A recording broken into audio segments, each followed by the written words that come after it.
전 세계 가톨릭 신자들의 모임인 시그니스 월드의 헬렌 오스만 회장이 지난 5일 서울대교구장 염수정 추경을 예방했습니다. 자금 지원 변경으로 뉴질랜드 공공주택 대기자 명단에 있는 취약한 키위들의 필요를 충족시키는 충분한 주택 건설에 어려움이 있다고 알려졌습니다. 베네수엘라의 연간 물가 상승률이 48만 %를 웃돌았다고 엘 나시오날 등 현지 언론이 현지 시간 8일 국회를 인용해 보도했습니다. 구글 플러스 이용자 수십만 명의 개인정보가 외부 개발업체에 노출됐지만 구글이 이를 공개하지 않았다고 알려졌습니다. 이상은 이 시간 주요 뉴스입니다. 뉴질랜드 뉴스입니다. 웰링턴 주민들은 지역 공공조각품에 20대 남성이 매달리다가 부서진 것에 대해 분노하고 있습니다. 빙빙 도는 조각품의 얇은 부분은 남성이 매달렸을 때 그 몸무게로 인해 구부러지고 손상돼 일부는 바다로 떨어졌습니다. 이 남성은 조각품이 파손될 때 바닥으로 떨어지면서 조각품 일부에 머리를 맞아 병원으로 이송됐으며 구조대원은 바다 바닥에 떨어진 조각품 일부를 회수하기 위해 출동했습니다. 웰링턴 조각 트러스트의 회원이자 시의원인 니콜라 영 씨는 이 젊은 남성의 어리석은 행동이 웰링턴과 방문객들을 위한 조각품을 망가뜨렸다고 말했습니다. 그녀는 부서진 조각품이 지난 6개월간 유지 보수 중이라며 사람들이 공공조각품을 존중하고 그것을 함부로 만지거나 올라타지 않기를 바란다고 덧붙였습니다.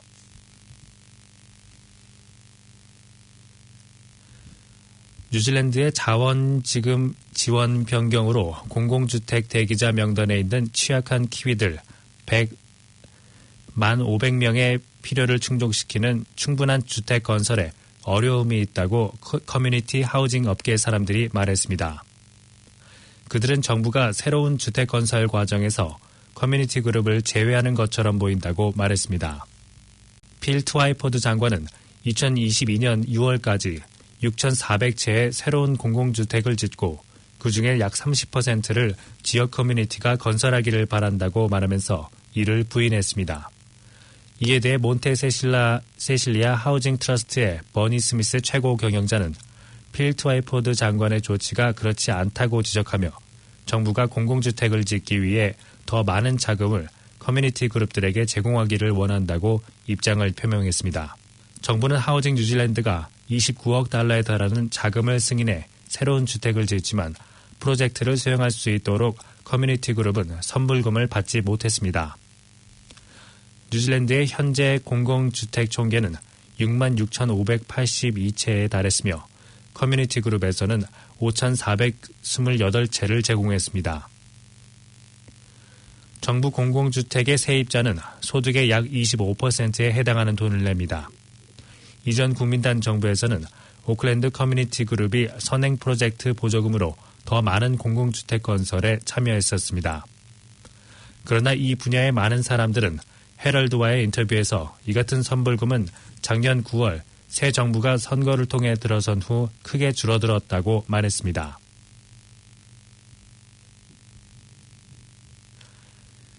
국제뉴스입니다. 베네수엘라의 연간 물가 상승률이 48만 %를 웃돌았다고 엘 나시오날 등 현지 언론이 현지 시간 8일 국회를 인용해 보도했습니다. 우파 야권이 장악한 국회 재정경제위원회에 따르면 지난 9월 기준으로 한 연간 물가 상승률은 48만 8,865%를 기록했습니다. 1일 물가 상승률은 4%로 추산됐고 월 물가 상승률은 지난 8월 223%에서 9월 233%로 높아졌습니다.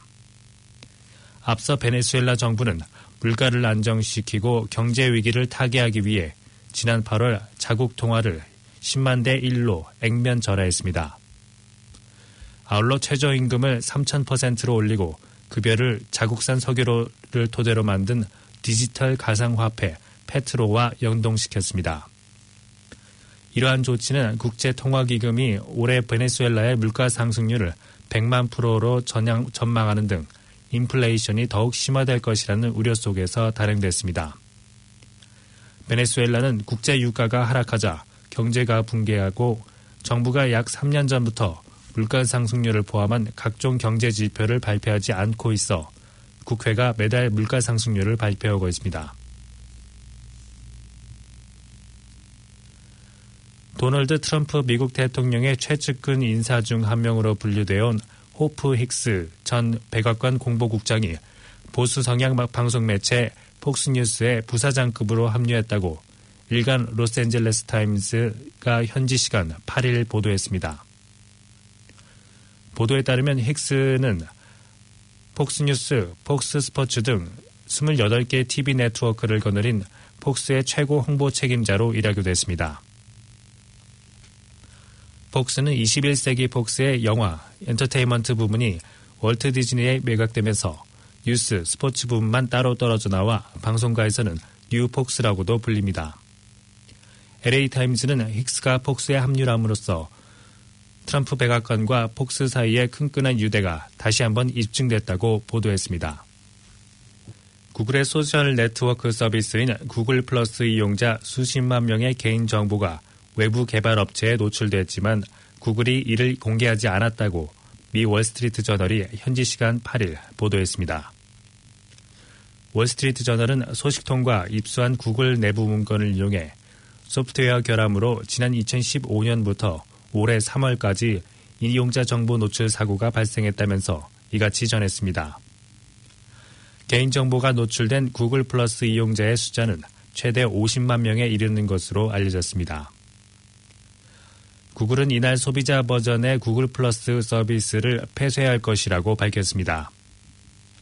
구글은 내부 조사를 통해 이 같은 정보 노출을 인지했지만 이를 공개하지 않았다고 이 신문은 지적했습니다. 특히 정보 노출을 공개할 경우 규제 당국의 조사와 영국 데이터 분석 회사 케임브리지 애널리티카에 의한 사용자 정보 도용 사건으로 곤욕을 치른 페이스북과 같은 후폭풍을 우려한 사실이 구글 내부 문건에서 드러났다고 설명했습니다. 노출된 고객 정보는 이름과 이메일 주소, 생년월일, 성별, 사진, 주소, 직업 등이 포함된 것으로 전해졌습니다. 구글 측은 이날 성명을 통해 공개 여부를 고려할 때 우리가 정확히 정보가 노출된 이용자를 확인할 수 있는지, 오용의 증거가 있는지, 외부 개발업체나 이용자가 즉각 취할 조치가 있는지 등을 고려한다면서 그 어떤 것도 여기에 해당하지 않았다고 해명했습니다. 미국 대도시에 처음 세워진 샌프란시스코 위안부 기림비를 날리는 홍보 배너가 샌프란시스코 시내 곳곳에 설치됐습니다. 일본 오사카시가 자매도시인 샌프란시스코시 측에 기림비를 유지하면 결연을 파기하겠다는 입장을 최근 보낸 데에 맞서 현지 위안부 피해자 지원단체와 한인단체가 기림비 지키기에 나선 것입니다. 현지 시간 8일 기림비 건립에 참여한 김진덕, 정경식 재단 등에 따르면 위안부 기림비 홍보 배너는 퀸시 스트리트 세인트 메리 광장 주변과 캘리포니아 스트리트 스타턴, 커니, 포스트 스트리트 웹스터, 라구나 등 모두 40곳에 설치됐습니다. 특히 포스트 스트리트는 캘리포니아 북부 최대 일본계 상권인 재팬타운이 들어선 곳입니다. 독일 검찰은 독일의 자동차 제조업체인 아우디가 한국에서 차대 번호와 배출가스 서류를 위조했다는 혐의에 대해 조사하고 있다고 밝혔다고 DPA 통신이 보도했습니다. 외는 검찰 대변인은 이 같은 내용에 관해 확인한 뒤 이런 위법 행위가 수년간 발생한 것으로 의심된다고 밝혔습니다. 아우디의 이 같은 위법 행위는 아우디 사무실에 대한 압수수색으로 드러났으며 아우디는 지난 18개월 동안 한국에서 판매가 중지되기도 했습니다. 아우디 대변인은 배기가스 배출이 조작된 것을 밝혔다면서 2건의 검사 보고서 기록에서 드러났다고 밝혔습니다. 앞서 독일 일간지 지트도이체 차이퉁은 아우디에 대한 독일 검찰의 수사를 보도하면서 이번 조사의 주요 수사 대상은 한국 아우디에서 일했던 3명의 직원이라고 전했습니다. 한국 뉴스입니다. 국내에서 제조된 홍삼 제품 상당수에서 환경 호르몬 추정 물질이 다량 검출된 것으로 확인됐습니다. 제조 과정에서의 문제였는데 이를 조사한 식품의약품안전처는 문제의 원료나 장비로 추가 생산은 금지하도록 해놓고는 조사 결과는 공개하지 않았습니다. 올해 초 국내 한 중소 홍삼 농축액 제조업체인 A사가 타이완에 수출했던 제품이 반송됐습니다. 이 제품에서 프탈레이트류가 검출됐다는 게 이유였습니다. 프탈레이트류는 플라스틱을 부드럽게 하는 화학 첨가물로 환경 호르몬 추정 물질입니다. A사 요청으로 식품의약품안전처가 검출 원인 조사에 들어갔습니다. 조사 결과 홍삼을 찌고 농축액을 추출하는 데 쓰이는 플라스틱 기구와 용기 문제로 드러났습니다. 식약처는 또한 이 물질을 매일 먹어도 인체에 유해하지 않다는 인체 노출 허용 기준으로 봤을 때 DEHP와 DBP 모두 절반도 안 돼 우려할 만한 수준은 아니라고 판단했습니다. 식약처는 그러면서도 프탈레이트류가 검출된 농축액을 원료로 추가 제품 생산을 하지는 못하도록 했습니다. 식약처는 또 문제가 된 업체들이 제조기구를 스테인리스나 천연 소재로 교체한 만큼 식품에 대한 프탈레이트류 기준을 마련할 필요가 없다고 밝혔습니다.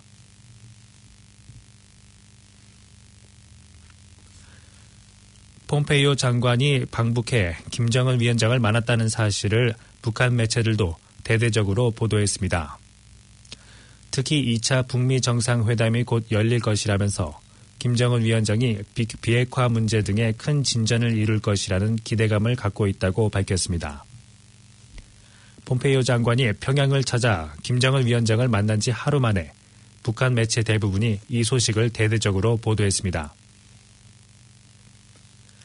폼페이오 장관이 평양을 찾아 김정은 위원장을 두 사람 얼굴에서 미소가 떠나지 않는 모습을 강조하는 등 화기애애한 분위기를 전했습니다. 지난 7월 폼페이오의 3차 방북 직후 미국이 강도적 요구를 했다고 표현한 것과 180도 다른 내용들입니다. 김정은 위원장은 조만간 회담에 대한 훌륭한 계획이 마련될 것이라고 확신했다고 전하며 2차 북미 정상회담을 계기로 비핵화 문제 등 북미 합의 사항이 큰 진전을 이룰 것이란 기대감도 밝혔습니다. 한편 최선희 북한 외무성 부상은 베이징을 떠나 모스크바에 도착해 북러 회담에 이어 내일 북중러 회담을 앞두고 있습니다. 북미 정상회담을 앞두고 북한이 우방국들의 지지를 결집하는 등 미국과의 본격적인 비핵화 협상에 대비하고 있다는 분석입니다. 한미 FDA 개정 협상으로 미국 자동차 수입 규모가 크게 늘어났습니다. 하지만 안전 기준이 우리 현실과는 맞지 않다는 지적이 나오고 있습니다. 미국에선 보행자 사고보다는 차량 길이의 사고에 집중해 기준을 만들기 때문인데 정부는 이 부분을 염려하면서도 손을 쓰지 않고 있습니다. 교통안전공단이 진행한 보행자 안전실험에서는 사람을 가정한 막대가 차량을 부딪히는 순간 심하게 꺾이는 모습이 확인됐습니다. 미국의 자동차 안전 기준은 자동차 길이의 충돌에 맞춰져 있어 차대 보행자 사고가 많은 국내 상황에서는 기준이 미흡하다는 우려가 나옵니다. 입수된 국토부 내부 문서를 조사한 결과 보행자 보호를 위한 구조를 갖춘 국산차와 달리 미국에는 관련 기준이 없다고 되어 있습니다. 한미 FTA가 체결되면서 제작사별로 해마다 5만 대씩은 미국의 안전기준만 통과하면 국내 안전기준도 충족한 것으로 보고 수입할 수 있습니다. 지난해 교통사고로 숨지거나 다친 사람은 집계된 것만 32만 7천여 명, 이 가운데 5만 명가량은 보행 중에 사고를 당했습니다.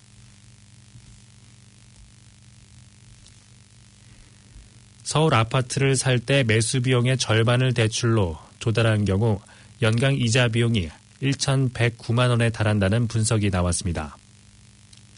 부동산 정보 서비스 직방은 어제 올해 아파트 실거래 가격의 50%를 주택담보대출로 조달하는 시뮬레이션을 통해 이자 비용을 분석한 결과 전국 평균 연 579만 원, 서울은 1,109만 원인 것으로 나타났다고 밝혔습니다. 서울 아파트 이자 비용은 금융비용이 낮았던 2015년 718만 원으로 저점을 찍은 뒤 2016년 764만 원, 2017년 1,007만 원 등 가파른 상승세를 타고 있습니다.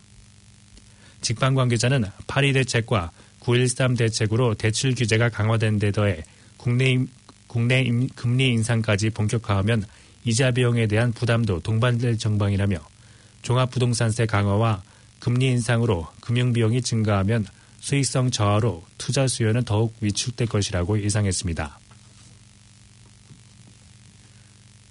지금까지 전해드린 뉴질랜드 뉴스는 뉴질랜드 헤럴드, TVNZ, 스톱, 뉴스허브에서 간추렸으며 그 밖의 뉴스는 PBC, KBS, MBC에서 간추렸습니다. 오늘의 환율 정보입니다.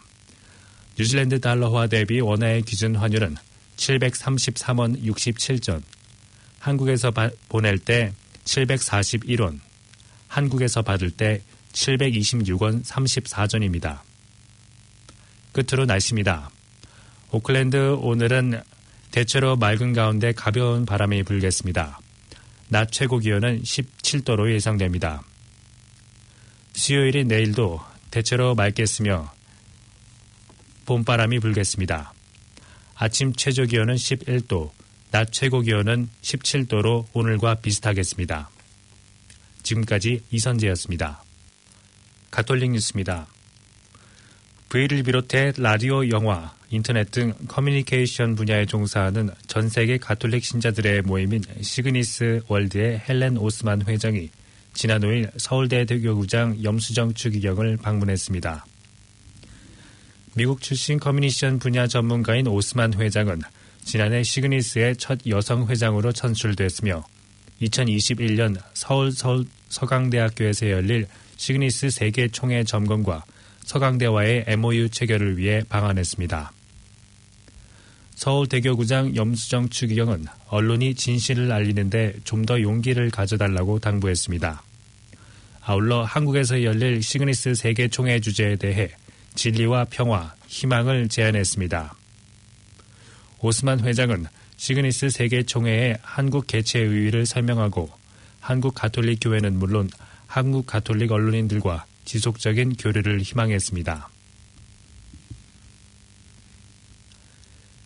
제8회 일원길 가톨릭 인본주의 국제포럼이 지난 4일 가톨릭 대학교에서 열렸습니다. 가톨릭대는 국내외 저명 인사들과 학자들을 초청해 다양한 강연과 토론 자리를 마련하고 가톨릭 인본주의를 실천해온 기관과 개인에게는 상을 수여했습니다. 가톨릭 정신을 사회 안에서 확산시키기 위해 매년 한 주제를 놓고 사상과 경험을 공유하는 가톨릭 인본주의 국제포럼은 올해 자유와 책임을 주제로 다뤘습니다. 포럼은 국사편찬위원회 조광위원장의 기조 강연으로 문을 열었습니다. 조광위원장은 우리나라 역사에서 자유와 각성과 그 의미를 주제로 화두를 던졌고 한국 순교복자 성직수도회 강석진 신부, 가톨릭대 신승환 교수, 경희대 김상준 교수의 발표와 토론으로 이어졌습니다. 이날 포럼에서는 가톨릭 대학교 인간학 연구소가 주최하는 심포지엄도 함께 열렸습니다. KCR 게시판입니다. 봉사자 모집 안내입니다. 봉사자들로 운영되고 있는 KCR 한국 가톨릭 방송에서는 번역 아나운서, 엔지니어, PD, 작가로 활동할 봉사자를 모집합니다. 관심이 있는 분은 연수를 거쳐 활동할 수 있으며 문의는 021-0234-1360번 또는 카톡 아이디 KCR1046으로 하시면 됩니다.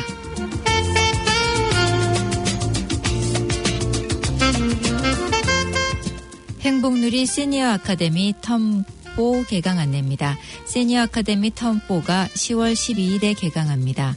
라인 댄스, 건강 스트레칭, 요리, 문화체험 등 다양한 프로그램이 있으니 많은 참여 바랍니다.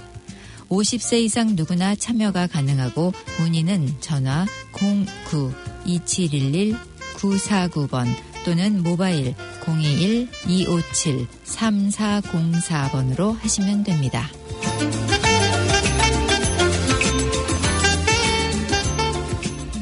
K-팝 댄스 워크샵 안내입니다. 주 오클랜드 분관은 14일까지 이번 한 주간 열리고 있는 2018 뉴질랜드 정신건강인식주간을 계기로 K-팝 안무가 리나체가 직접 지도하는 무료 K-팝 댄스 워크샵을 개최하고 있습니다. 10일과 12일 오전 11시부터 12시까지 오클랜드 시내에 위치한 엘렌 멜빌 센터에서 진행되는 K-팝 댄스 워크숍은 이메일 신청을 통해 선착순 80명까지 연령별 레벨에 관계없이 누구나 참여 가능합니다. 워크숍 등록과 문의는 전화 09-379-0818번, 내선 215번으로 해주시기 바랍니다.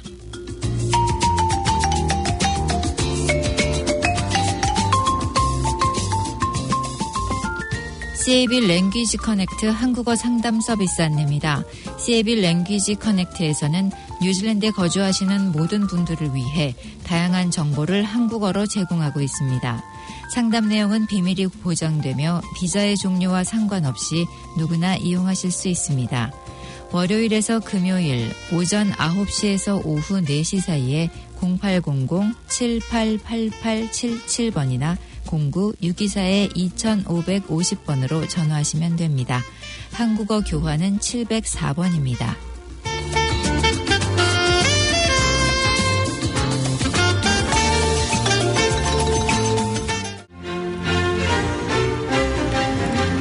지금까지 여러분께서는 104.6 FM 가톨릭 방송에서 보내드리는 오늘의 정규방송을 들으셨습니다. 가톨릭 방송은 월요일에서 금요일까지 오전 9시 40분부터 11시 30분까지 방송되고 있습니다. 다음 방송 시간까지 안녕히 계십시오.